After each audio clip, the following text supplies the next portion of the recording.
Olá, boa noite, todos sejam muito bem-vindos. Turma da Leitura Compartilhada, vamos dar continuidade à leitura do livro O Mestre do Amor.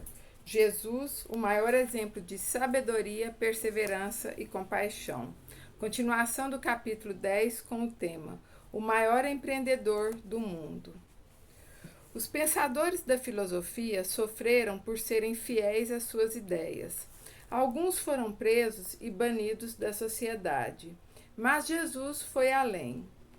Esgotou toda a sua energia para ser fiel ao seu plano. Permitiu até ser julgado por Deus. A análise dos seus comportamentos revela um homem coerente com sua história e controlado por sua meta transcendental. Um homem profundamente apaixonado pela espécie humana. Você tem metas que direcionam sua vida ou vive de qualquer maneira? Se tem metas, é coerente com elas? Alguns estabelecem como metas serem milionários, serem artistas famosos, estarem nos degraus mais altos do poder. Outros possuem metas mais nobres, desejam ser felizes, sábios, cultos, úteis para a sociedade, conquistar muitos amigos e conhecer os mistérios da vida. Muitos sonham alto, mas nem todos os sonhos se materializam. Por quê? Um dos motivos é que as metas não são suficientes para lhes dar força e persistência. Os obstáculos do meio do caminho os fazem desanimar e desviar-se de sua trajetória. O mestre da vida sofreu inúmeros acidentes pelo caminho. As pessoas que andavam com ele eram lentas para aprender o alfabeto do amor e rápidas para soletrar o alfabeto da discriminação e do ódio. Felizmente, a palavra desistir não fazia parte do dicionário de Jesus. Ele jamais se desviou da sua trajetória. Seguiu só, muitas vezes sem o conforto dos amigos e sem a compreensão do mundo. Mas não parou. Dormir ao relento, ser rejeitado, traído, negado, ferido e odiado não foram problemas capazes de bloqueá-lo. Uma visão controlava as entranhas da sua alma. Ele foi o maior empreendedor do mundo. A motivação de Jesus era inabalável. Mesmo agonizando, não reclamava. Até que finalmente, pela primeira vez, ouviu-se aquele homem reclamar. Reclamou uma única vez. Do quê? De Deus tê-lo abandonado. Foi a mais justa e branda reclamação. Vejamos. Tema. A quinta frase, aspas, meu Deus, por que me abandonaste? Por volta da hora nona, Jesus clamou em alta voz. Aspas, meu Deus, por que me abandonastes? Mateus 27, 46. O mestre da vida podia suportar que o mundo desabasse sobre sua cabeça, mas não podia ser abandonado e desamparado por Deus, o que indica que o Pai era seu alicerce emocional. Deus, na condição de Pai, não se ausentara nem um segundo, mas quando assumiu sua condição de juiz, precisou abandonar Jesus para julgá-lo. O autor da vida já se angustiava extremamente ao ver seu filho agonizando. Agora, afastando-se dele e se comportando como juiz, sofria mais ainda.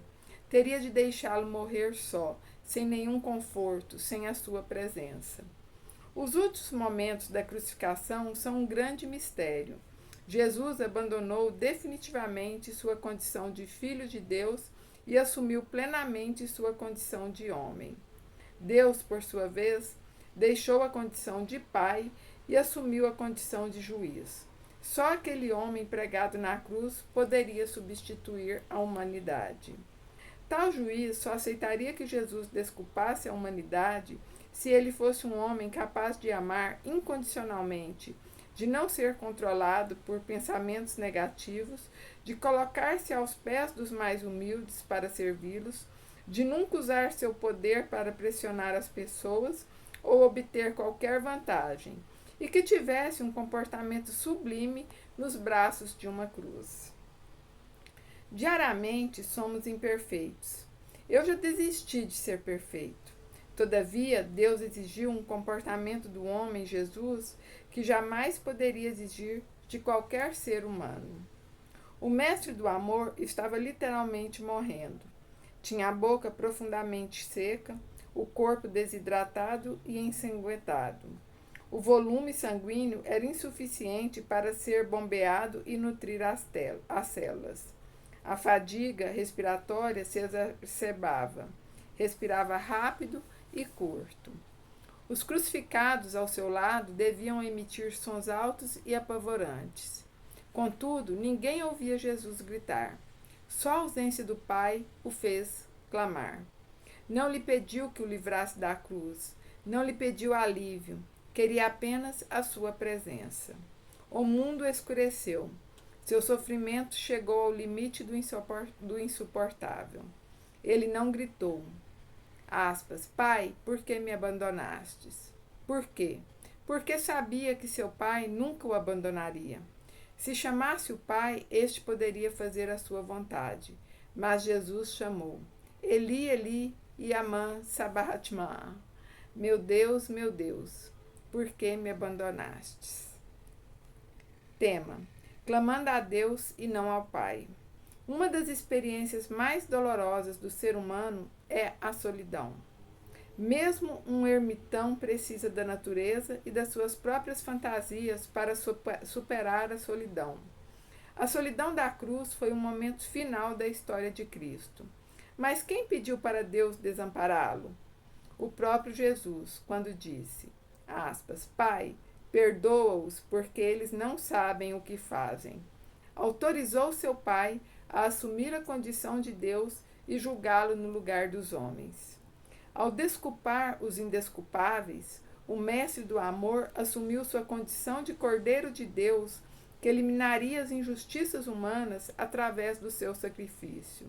Seu Pai só assumiu a posição de Deus e juiz nos últimos momentos. A análise é impressionante. Jesus Cristo tomou partido da humanidade e por isso perdeu o único recurso que ainda lhe dava algum alívio, a presença de Deus. Faltam-me palavras para descrever a dimensão da emoção de Jesus. Não consigo traduzir esse amor. O apóstolo Paulo o considerava inexplicável. O amor de Deus excede todo o entendimento.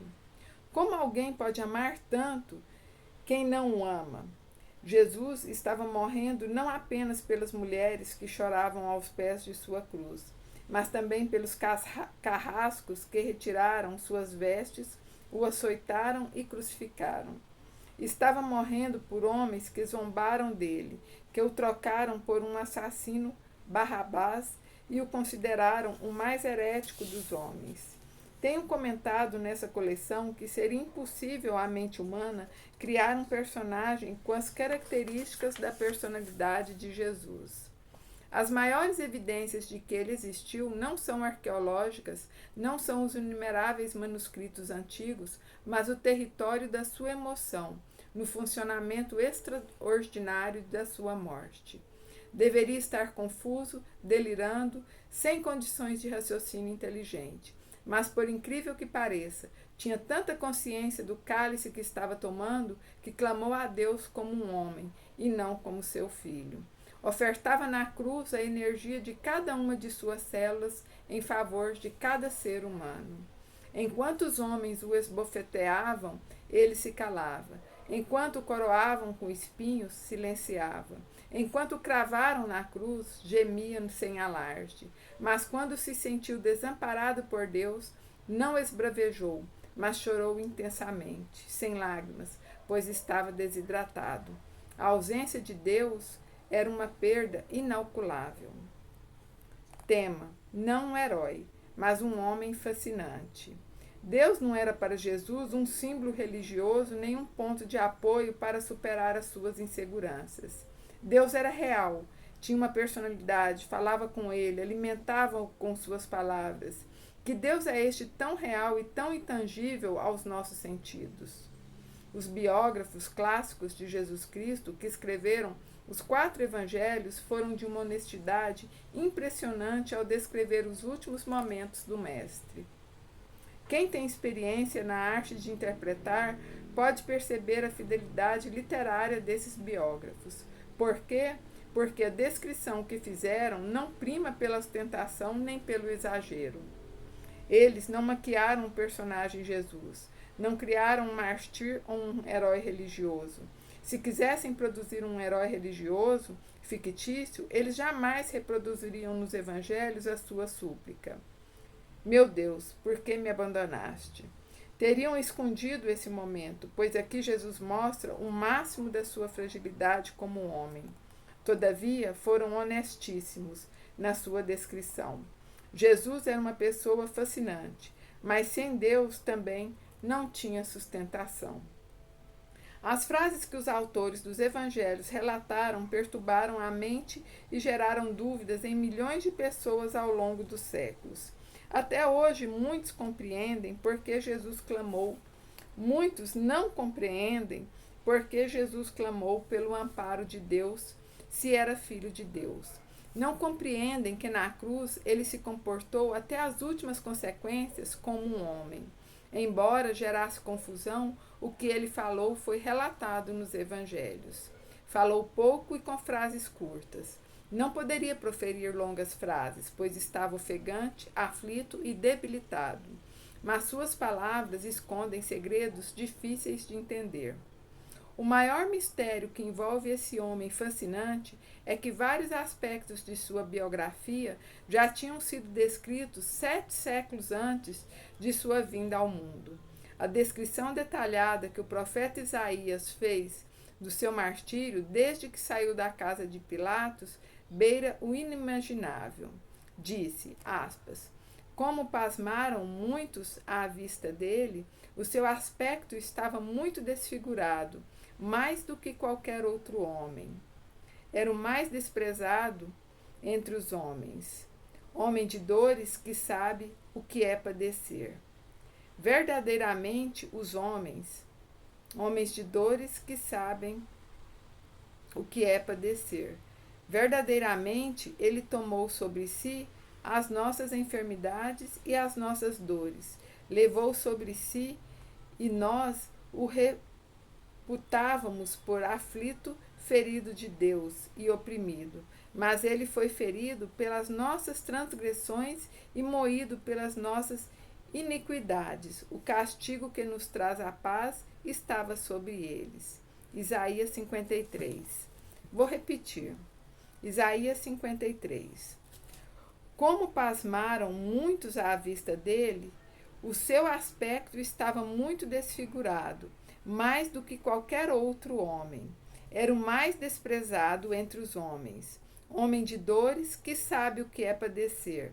Verdadeiramente ele tomou sobre si as nossas enfermidades e as nossas dores levou sobre si. E nós o reputávamos por aflito, ferido de Deus e oprimido.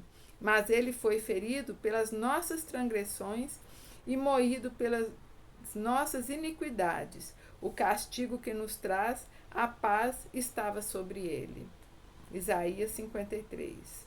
Como não se surpreender com um homem que, além de possuir uma personalidade espetacular, foi anunciado em prosa e verso séculos antes de vir ao mundo? Que plano surpreendente estava nos bastidores da cruz? A psicologia procura ajudar o ser humano a ser autor de sua própria história, uma história que raramente dura mais de 100 anos. Mas o mestre da vida fez planos para que conquistássemos uma história capaz de romper a bolha do tempo. Muitos desses eventos entram na esfera da fé. A fé acena de longe para a ciência. Mas o pouco que podemos analisar sobre o homem mais deslumbrante que pisou nessa terra é suficiente para concluirmos que nossas bibliotecas científicas são apenas uma poeira no espaço infinito do conhecimento. Uma cruz de madeira escondeu segredos que a literatura científica não consegue desvendar. Gemidos de dor fizeram poema pela primeira vez. 6 horas e 8 frases esconderam um conhecimento extremamente elevado. Os evangelhos exalam até hoje o perfume da serenidade de Jesus Cristo. Assim é, boa reflexão, gratidão. Boa noite.